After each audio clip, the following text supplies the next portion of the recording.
আসসালামু আলাইকুম প্রিয় বন্ধুরা, সবাই কেমন আছেন? আশা করি সবাই ভালো আছেন। আজকের যে ঘটনাটা আপনাদের কাছে শেয়ার করব সেটা আমার বন্ধুর কাছে শোনা। আমার বন্ধু আমাকে যেভাবে বলেছে আমি ঠিক সেভাবে আপনাদের কাছে শেয়ার করছি। আমার বন্ধু রিয়ান, আমি আরও একসাথেই পড়াশোনা করি। ওর সাথে ঘটে যাওয়া এক ভয়ঙ্কর ঘটনা আমাকে শেয়ার করে। আর আমার বন্ধু আমাকে যেভাবে শেয়ার করেছে আমি ঠিক সেভাবে আপনাদের কাছে তুলে ধরবো। তাহলে কথা না বাইরে চলে যাবো আমরা সরাসরি আমাদের ঘটনায়। আমি একবার এক জঘন্য পাপ করেছিলাম। গরম চায়ে চুমুক দিতে দিতে সুজিত বলল, আমি সহ উপস্থিতি বাকি তিনজন কৌতুক বোধ করলাম। সোভান সাহেব তো গলা খাকারি দিয়ে নড়ে চড়ে বসলেন। আড্ডা জমে গেছে, ভেতর ঘর থেকে ঘন ঘন চা আসছে। আমরা বসে আছি সোভান সাহেবের বসার ঘরে। ভদ্রলোক আমাদের অফিসের ক্যাশিয়ার, সারাক্ষণ হইহুল্লার করা লোক। স্ত্রী এবং দুই কন্যা নিয়ে মগবাজার ওয়ারলেসে দুই একটা বেডরুমের বাসায় থাকেন। আড্ডা দিতে খুব পছন্দ করেন তিনি। গত কয়েক বছর ধরে প্রতি মাসের প্রথম বৃহস্পতিবার সোভান সাহেবের বসার ঘরে আমাদের চারজনের আড্ডা বসে। তার বড় মেয়ে ঈশিতা বিষয়টি একেবারে পছন্দ করে না। মেয়েটা কলেজে পড়ে, আমাদের সামনে তেমন আসে না টাসে না। ছোট মেয়েটা অবশ্য আসে। মেয়েটার নাম ইতি। ইতি মাঝে মাঝেই আমাদেরকে দু চারটা ছড়া শুনিয়ে দিয়ে চলে যায়।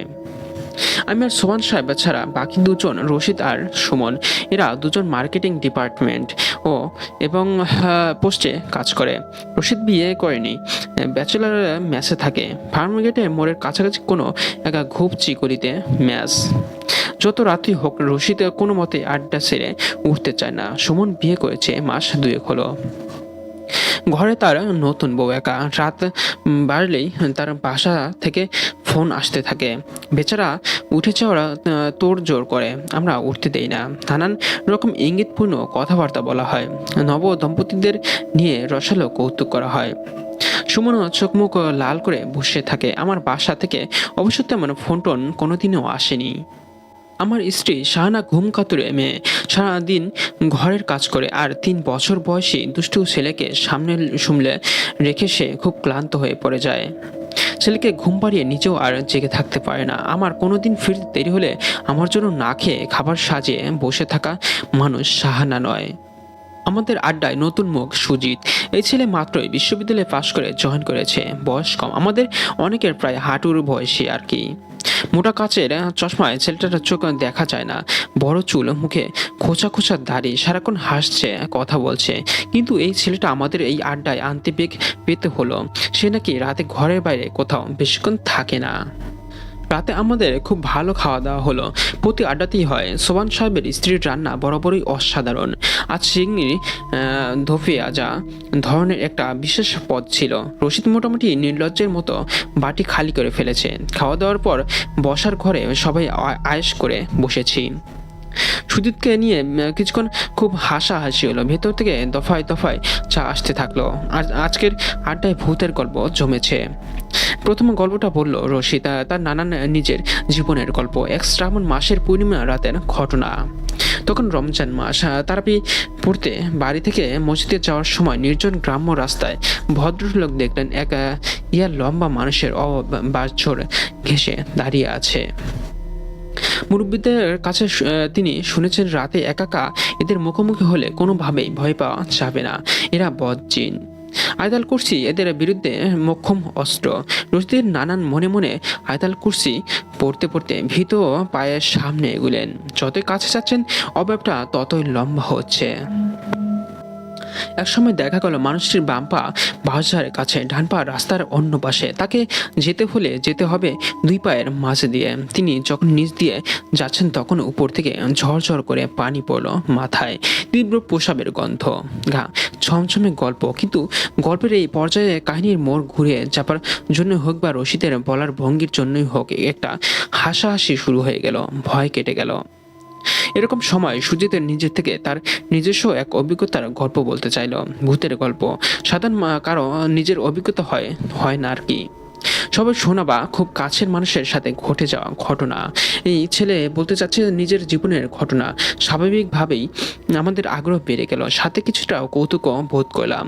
এই ছেলেটা নাকি রাতে বাসার বাইরে বেশিক্ষণ থাকে না, অথচ রাত 10টা বাজতে চললো সে এখনও তার জীবনের এক অপ্রতি প্রাকৃত অভিজ্ঞতার গল্প ফেলে বসেছে। গরম চায়ের ধোঁয়ায় সুজিতের চশমার ভারী ঘোলা কাঁচ আরো বেশি ঘোলা হয়ে আছে। আমরা সবাই অপেক্ষা করে আছি সুজিত কি পাপ করেছিল শোনার আশায়। সুজিতের ভুতুরে অভিজ্ঞতার গল্পটা তার নিজের ভাষায় এরকম। আমি তখন ইউনিভার্সিটিতে পড়ি, প্রায় শেষের দিকে, দুটা মাত্র কোর্স বাকি। থাকি কাকুলিতে এক মেসটা এক গলির শেষ মাথায়। গলির মাথায় সোডিয়াম ল্যাম্প সারা বছর নষ্ট থাকে। জায়গাটা ছিনতাইকারীদের খুব প্রিয়। মেস থেকে কিছু দূরে রিক্সা গ্যারেজের সামনে চায়ের দোকান। অনেকের রাত পর্যন্ত এই দোকান খোলা থাকে।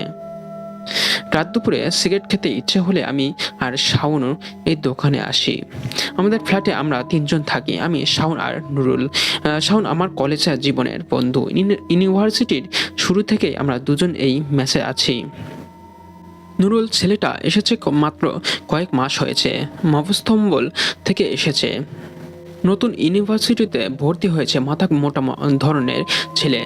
আমাকে আর শাওনকে মাঝে মাঝে হাস্যকর সব প্রশ্ন করে। আড়ালে আমরা নুরুলকে নিয়ে হাসাহাসি করি। আমরা থাকি 3তলায়।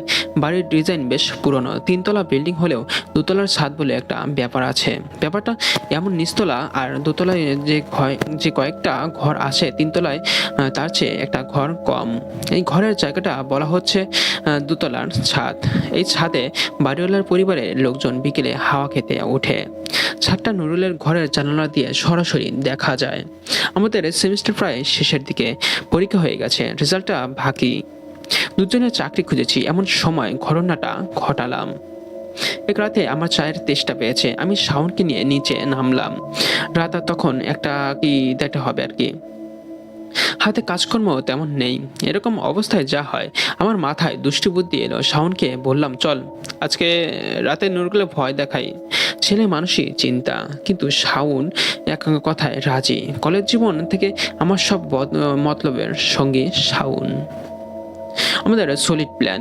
দোতলার ছাদে রাতে কখনোই আলো থাকে না। নুরুলের জানালা দিয়ে অন্ধকার ছাদের দিকে তাকিয়ে থাকলে এমনিতেই গা ছমছম করে। আমরা এই ছাদে উঠে নুরুলকে ভয় দেখাবো। জায়গাটা অন্ধকার হয় আমাদের কাজ তেমন কঠিন না। শাওনের একটা ছোট টর্চ আছে। সে থুতুনির কাছ থেকে টর্চের আলো মুখের উপর ফেলে আমাকে দেখালো। বেশ ভয়ঙ্কর দেখায়। আইডিয়া মন্দ না, কোনো এক ইংলিশ সিনেমা থেকে এই আইডিয়া ধার করা। অন্ধকারে হঠাৎ তাকে দেখলে যে কারো পিলে চমকে যাবে। আমি এসব কোনো ঝামেলায় গেলাম না, এমনি রওনা দিলাম। অন্ধকার ছাদ থেকে নুরুলের নাম ধরে ডাকলেই বেচারা ভয়ে প্যান্টে ভিজিয়ে ফেলবে বলে আমার ধারণা। রাত তখন 3টার মতো হবে। নুরুল অনেক রাতে জেগে পড়ে। কিছুক্ষণ হলো তার রুমের বাতি নিভেছে। আমরা ধীরে সুস্থে সিঁড়ি দিয়ে নেমে 2তলার ছাদে উঠলাম। আকাশে অর্ধেক চাঁদ, কিন্তু চারদিকে পূর্ণিমার মতো থই থই আলো। আমি শাওনকে ফিসফিস করে বললাম, এত চাঁদের আলো থাকবে জানলে আজকে আসতাম না, শালা হয়তো কোনো ভয়ই পাবে না। শাওন আমাকে থামিয়ে দিয়ে এগিয়ে গেল। নুরুলের জানালায় দুবার খটখট শব্দ করে সে নিচে বসে পড়ল। তার দেখাতে কি আমিও নিচে বসলাম। নুরুল হয়তো ভয় পেয়ে উঠে বসেছিল। সে চেঁচিয়ে বলল, কে? বাইরে কে? ছেলেটা কয়েকবার আমাদের দুজনকেও ডাকলো, শাওন, সুজিত। আমরা কোনো কথা বললাম না। শাওন মাটিতে টর্চ ঢুকে ঢুকে একটা গানের সুরের মতো কিছু তৈরি করার চেষ্টা করলো। আমরা দেখলাম জানালা দিয়ে নুরুলের ভয়ার্ত মুখ বাইরে উকি দিল। শাওন সেই মুহূর্তে নিজের মুখে টর্চ না ধরে নুরুলের দিকে তাক করে সুইচ টিপে দিল। তারপর ধপ করে একটা শব্দ হলো। নুরুলের আর কোনো সারা শব্দ পেলাম না। তখন সে হেসে কুলপাই না। গাধাটা সত্যি অজ্ঞান হয়ে গেল। 3তলায় উঠে গিয়ে আমরা অনেকক্ষণ দরজা ধাক্কাধাক্কি করলাম। নুরুল দরজা খুললেও খুলল না। পরদিন দেখলাম নুরুলের চোখের নিচে কালি। রান্নাঘরে নুরুলের খাবার পড়ে রইল, সে কিছু খেলো না। আমরাও নুরুলকে কিছু জিজ্ঞেস করলাম না, দূরে দূরেই থাকলাম সারাদিন। আসল ঘটনা শুরু হলো সেদিন রাত থেকে। রাতের প্রায় 2টা বাজে তখন। আমি রুমের বাতি নিভে শুয়ে পড়েছি। সকালে একটা মাল্টি ন্যাশনাল কোম্পানিতে ইন্টারভিউ। সারাদিন প্রস্তুতি নিয়ে ক্লান্ত, রাতে ভালো ঘুম দরকার। এমন সময় দরজার ধুমধাম শব্দ হলো। বাইরে নুরুলের ভয়ার্ত গলা, খুলবো না এরকম কথাটা বলে উঠে গিয়ে দরজা খুললাম। দেখি ছেলেটা থর থর করে কাঁপছে, মুখে কথাটা আটকে যাচ্ছে। শাওনও সিগারেট হাতে রুম থেকে বের হয়ে এসেছে। কাঁপতে কাঁপতে নুরুল যেটা বলল সেটা হলো তার প্রচণ্ড ভয় লাগছে। তার জানালার বাইরে ছাদে দুজন মানুষ বা অন্য কিছু প্রতিদিন বসে থাকে, তাকে ডাকাডাকি করে। আমরা হাসবো না কাঁদবো বুঝতে পারলাম না। বেচারা সত্যি কঠিন ভয় পেয়েছে, বারবার একই ভয় পাচ্ছে। আমরা নুরুলকে ব্যাপারটা বলে দেওয়ার সিদ্ধান্ত নিলাম। বললাম, গতকাল রাতে আমরাই তাকে ভয় দেখিয়েছি, কিন্তু কোনো কারণে নুরুলকে কোনোভাবেই কথাটা বিশ্বাস করানো গেল না। তার সেই এক কথা একমাত্র সে দুজন মানুষ বা অন্য কিছু কে দেখে এসেছে আর কি। অথচ আমরা দুজন আমাদের ঘরেই বসে আছি। আমি আর সময় নষ্ট করলাম না। সকালে ইন্টারভিউ। নুরুলকে শাওনের রুমে রেখে নিজের রুমে চলে আসলাম। কি ব্যাপার? নুরুলের এই ভয় গেল না। প্রায় প্রতিদিন রাতে সে চিৎকার চেঁচামেচি করতে থাকলো। যতদিন যায় নুরুলের অবস্থা আরও খারাপ হয়। এদিকে আমাদের রেজাল্টও হলো। শাওন চাকরি নিয়ে নারায়ণগঞ্জে চলে গেল। মেসে থাকি শুধুমাত্র আমি আর নুরুল। শাওনের রুমের জন্য নতুন ভাড়াটিয়া খোঁজা হচ্ছে। একদিন রাতে খাবার পরে নুরুল আমার ঘরে এলো। অনেকক্ষণ একটা এ কথা ও কথা বলে এক সময় ইতস্তত করে বলল, সুজিত ভাই, আজকে আমি আপনার রুমে ফ্লোরে ঘুমাই। জিজ্ঞেস করলাম, কেন? তোর রুমের কি হয়েছে? সে কিছু বলল না, মাথা নিচু করে রইল। আমার ধৈর্যের ভাত ভেঙে গেল। নিতান্ত মাথা মোটা গাদা ধরনের ছেলে, একে ধমক দিলেও তেমন কাজ হবে বলে মনে হলো না। আমি মেজাজ নিয়ন্ত্রণে রাখার চেষ্টা করে বললাম, নুরুল, এসব তোর মনের ভয়। তোকে যে ভয় দেখেছিল সে এখন নারায়ণগঞ্জে থাকে, অথচ তুই প্রতিদিন রাতে সেই একই ভয় পাচ্ছিস। নুরুল এবারও কিছুই বলল না, নিচের দিকে তাকিয়ে রইল। আমার একটু মায়া হলো। ছেলেটার এই ভয়ের জন্য তো আমিই দায়ী। তার ভয়টা ভাঙাতে হবে। আবার বললাম, দেখ নুরুল, আমার রুমে ঘুমানো তো সমাধান না। তার চেয়ে চল আজকে আমি তোর রুমে থাকবো, দেখি তোর ভূত আজকে আমাকে ডাকে কিনা। নুরুল যেন অনেকদিন পর একটু হাসলো। আমি বালিশ নিয়ে চলে গেলাম তার রুমে। ছেলেটা গোছানো, ফ্লোর ঝকঝকে পরিষ্কার। আমি মোটা একটা কাঁথা ফ্লোরে পেতে শুয়ে পড়লাম। অনেক রাতে পর্যন্ত আমার মোবাইল টিপাটিপি করা অভ্যাস, আজকেও তাই করেছিলাম। কিছুক্ষণের মধ্যে নুরুলের নাক ডাকার শব্দ শুনতে পেলাম। নাক ডাকাটাকি পরে আমি দু চোখে দেখতে পারি না। এই শব্দের মধ্যে আজ আর ঘুম হবে না। ঠিক এমন সময় আমি একটা প্রচণ্ড ভয় পেয়ে গেলাম। কোনো কারণ ছাড়া সমস্ত ইন্দ্রিয় সচেতন হয়ে গেল। আমি লাফ দিয়ে উঠে বসলাম। এক মুহূর্তে গলা শুকিয়ে গেছে। জানালার দুবার খটখট শব্দ হলো, স্পষ্ট শুনতে পেলাম। নুরুল উঠে বসেছে।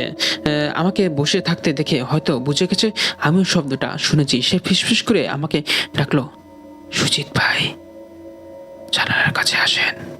ভয়ে আমার পা কাঁপছে। আমি কোনো মতো নুরুলের খাটে উঠে গেলাম। জানি না জানালার বাইরে কি আছে বা আদৌ কি আছে কিনা। হতে পারে নুরুলের মতো পুরো ব্যাপারটা আমারও উত্তপ্ত মস্তিষ্ক কল্পনা করে নিচ্ছে। কিন্তু আমার মনে হলো কোনোভাবেই জানালা দিয়ে বাইরে তাকানো উচিত হবে না। বুঝতে পারলাম নুরুল আমার পাশে বসে থর থর করে কাঁপছে। আমি মনের সকল শক্তি এক করে জানালার দিকে এগিয়ে যাচ্ছিলাম। তখনই স্পষ্ট শুনতে পেলাম ধাপ কিছু একটা, কেউ একজন মাটিতে ঢুকে একটা তাল তোলার চেষ্টা করছে।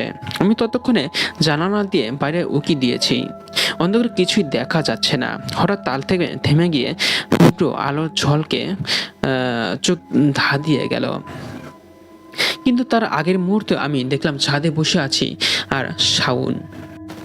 সুজিত এক কাপ চা হাতে নিতে নিতে বলল, কোথায় যেন ছিলাম? ও আমার চোখে তীব্র আলো পড়ে এসে পড়লো। আমি ঝটকা দিয়ে সরে আসতে গিয়ে নুরুলের গায়ে উপরে হুমকি খেয়ে পড়লাম। সাথে সাথেই এতক্ষণের রক্ত হিম করা ভয় উদাও হয়ে গেল। হঠাৎ করেই একেবারে স্বাভাবিক হয়ে গেলাম। ভয়টা কেটে যাওয়ার পর আবারও জানালার কাছে গেলাম। কাউকে দেখলাম না। একা একা টর্চ নিয়ে দোতলার ছাদে গেলাম। কোথাও কে নেই। এই ঘটনার পর আস্তে আস্তে নুরুলের মাথা খারাপ হয়ে গেল। গ্রাম থেকে বাবা মা এসে ছেলেটাকে নিয়ে গেল। আমি প্রচণ্ড এক অপরাধ বোধে ভুগতে থাকলাম। কিন্তু সেদিন ওই ঘটনাটা শাওনকেও কখনো বলা হয়নি। মেসে তখন আমি একা থাকি। এই চাকরিটার ইন্টারভিউ দিলাম, হয়ে গেল। বেতন ভালো, সুযোগ সুবিধাও আছে, জয়েন করে ফেললাম। তার আগে আদা পরে বোনের বাসায় গেলাম তাদের সাথে এক সপ্তাহ থেকে আসতে। বোনের দুটো ফুটফুটে বাচ্চা ছেলে, একজনের বয়স 8, অন্যজনের 5 বছর। দুজনেই আমাকে খুব পছন্দ করে। বড়জনের নাম সামির, ছোট্টা কায়েস। সারাদিন আমার খুব আনন্দে কাটলো। বাচ্চা দুটোকে নিয়ে নানান জায়গায় ঘুরলাম। রাতে খাওয়া দাওয়া হলে আপা দুজনকে ঘুমোতে পাঠিয়ে দিয়ে নিজেও চলে গেলেন। আমি দুলাভাইয়ের সাথে বসে অনেকক্ষণ কথাবার্তা বললাম। দুলাভাই প্রচণ্ড ব্যস্ত মানুষ, নিজের কয়েক রকমের বিজনেস আছে। কিছুক্ষণ পর তার সাথে ব্যবসা বাণিজ্যের আলাপ করে ক্লান্ত হয়ে পড়লাম। আমার হাই তোলা দেখে দুলাভাই উঠে পড়লেন। আমি ঘুমোতে চলে গেলাম। অনেক রাতে আমার ঘুম ভাঙলো চাপা গঙ্গানির শব্দ আসছে আপা দুলাভাইয়ের রুম থেকে। আবার ভয়ের তো গলায় আমার নাম ধরে ডাকছেন। আমি ছুটে গিয়ে দেখলাম দুলাভাই জানালার পাশে বসে ঘেমে নিয়ে একাকার হয়ে আছেন। দুলাভাইয়ের ভীত মুখ দেখে আমার মুহূর্তই নুডলের কথা মনে পড়ে গেল। আমি জিজ্ঞাসা করলাম, কি হয়েছে দুলাভাই? শরীর খারাপ করছে নাকি? দুলাভাই কিছুই বললেন না, তার হাতটা কাঁপছে। লোকটা কোনো কারণে প্রচণ্ড ভয় পেয়েছে। আমি এক গ্লাস পানি এনে দিয়ে নিজের ঘরে ফিরে এলাম। পরদিন ভোরে নাস্তার টেবিলে বসে কোনোভাবেই দুলাভাইয়ের মুখ থেকে কিছু উদ্ধার করা গেল না। আমি সেদিনে হোটেলে ফিরে চলে এলাম। হোস্টেলে ফিরে দেখলাম নতুন ভাড়াটি এসেছে, শওকত নাম। ইউনিভার্সিটি ফার্স্ট ইয়ারে ভর্তি হয়েছে, চটপটের ছেলে। আমাকে দেখে ছুটে এলো গল্প গুজব করবে বলে। আমি সময় দিলাম না, মন মেজাজ বিক্ষিপ্ত হয়ে আছে। রাতে খেয়ে কোনো মতে নিচের রুমে ঢুকে পড়লাম। শওকত ছেলেটা উঠেছে নুরুলের রুমে, রাত বাড়তে থাকলো। আমি অপেক্ষা করতে থাকলাম অশুভ একটা কিছুর জন্য। মন বলছে আজকে রাতে শওকত ছেলেটা নুরুলের মতো কিছু একটা দেখে ভয় পাবে। কিছুই হলো না। পরের কয়েকদিন শওকতের পরীক্ষা ছিল, তেমন কথা হলো না। কথা হলো বৃহস্পতিবার রাতে। পরদিন শুক্রবার ছুটির দিন। শওকত এলো আমার রুমে। অনেক রাত পর্যন্ত আমরা গল্প করলাম। বাংলাদেশ ক্রিকেট খেলা ছিল, রাত জেগে খেলা দেখলাম। ছেলেটার সাথে ভালোই জমলো আমার। অনেক রাতে শওকত তার রুমে গেল। আমি কম্পিউটার বন্ধ করে বাতি নিভিয়ে শুয়ে পড়ব। ঠিক তখনই শওকত ধুমধাম শব্দ করে তার রুম থেকে বের হয়ে এলো। প্রচণ্ড ভয়ে তার মুখ থেকে রক্ত সরে গেছে। আমাকে বলল, সুজিত ভাই, বাইরে ছাদে সাথে সাথে দুটো ভয়ঙ্কর কিছু বসে আছে। এটুকু বলে সুজিত উঠে দাঁড়ালো, চায়ের কাপ নামিয়ে রেখে বলল, অনেক রাত হলো, এবার উঠতে হয় সোবহান ভাই। তার পরের দিন সকালে সেই ছেলেটা ওই বাসা ছেড়ে দেয়। কারণ ওই বাসায় নাকি খুব ভয়ানক একটা জিনিস আছে, যেটা ওই রুমের মধ্যেই হয়তো আছে। ওই রুমের মধ্যে যে থাকে এই জিনিসটা দেখা দেয়। সেজন্য ওই ঘরে সবসময়ের জন্য মালিক করে দিল কি, ওই রুমটা বন্ধ করে দিল। তো বন্ধুরা, আমার এই ঘটনাটা কেমন লেগেছে তা অবশ্যই আমার কমেন্ট বক্সে জানাবেন। আর কারণ আপনার প্রতিটি কমেন্ট আমাকে নতুন নতুন ভয়ঙ্কর ঘটনা বলতে উৎসাহিত করবে।